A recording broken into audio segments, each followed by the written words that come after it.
Good day, sir. I am Alea de la Vega from BS ECE 3A1 and this is my output video for ECE 40 Laboratory Activity Number 5 Mobile Streaming using Wi-Fi IP camera.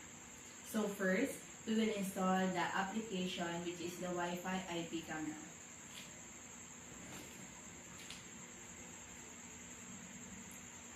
After we install, we will connect the two devices on the one Wi-Fi.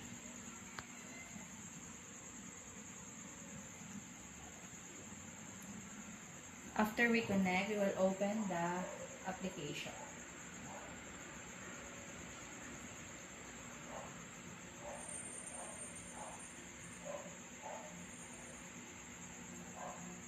And then, we will go to the browser and put the IP address to the browser.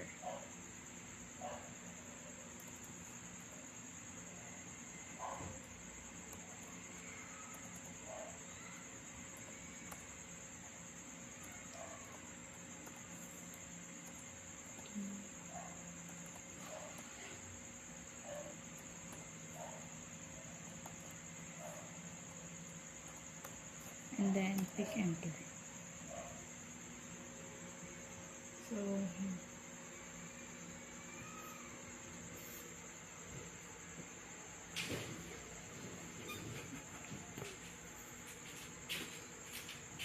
So we will try to turn off our phone.